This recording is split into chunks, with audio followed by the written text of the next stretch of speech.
இனிய தமிழ் வணக்கம். மங்களம் பொங்கும் இந்த மார்கழி உற்சவத்தில் திருவெம்பாவை பாடல் 14.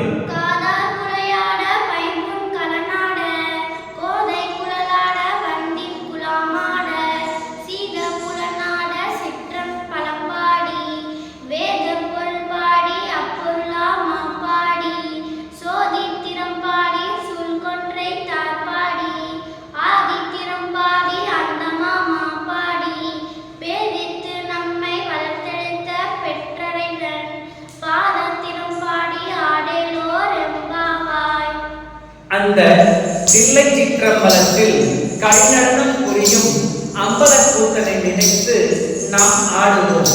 நம் காதில் உள்ள தோடுகள் குதித்து ஆடட்டும். நம் உடலில் உள்ள இதர பொன்னகைகள் குலுங்கி ஆடட்டும். பூமாலை தாங்கிய கூந்தல் சுழன்று ஆடட்டும்.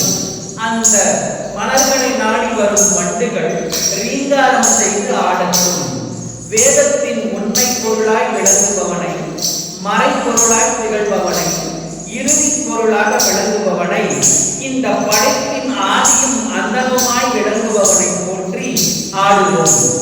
ஞான ஒளியாய் திகழ்பவனை, தலையில் கொன்றை மலர் சூடிய மொழியை உடையவனை புகழ்ந்து பாடுவோம். அந்த முழு முதற் பொருள் வேறு, நாம் வேறு என்று நினைக்க தோன்றும் மாயையான பராசக்தியின் திருவடிகளை போற்றி பாடுவோம். அவர்களுடைய கருணை பெறுவதற்காக மார்கழி நீராடி மகிழ்வோமாக. அதாவது இறைவன் வேறு, நாம் வேறு என்று நம்மை நினைக்க தூண்டுவது மாயை. அந்த மாயையிலிருந்து விடுபட்டு இறைவனின் திருவடிகளை சரணடைவோம் என்று மாணிக்க வாசகர் இப்பாடலின் மூலம் விளக்குகிறார். நன்றி.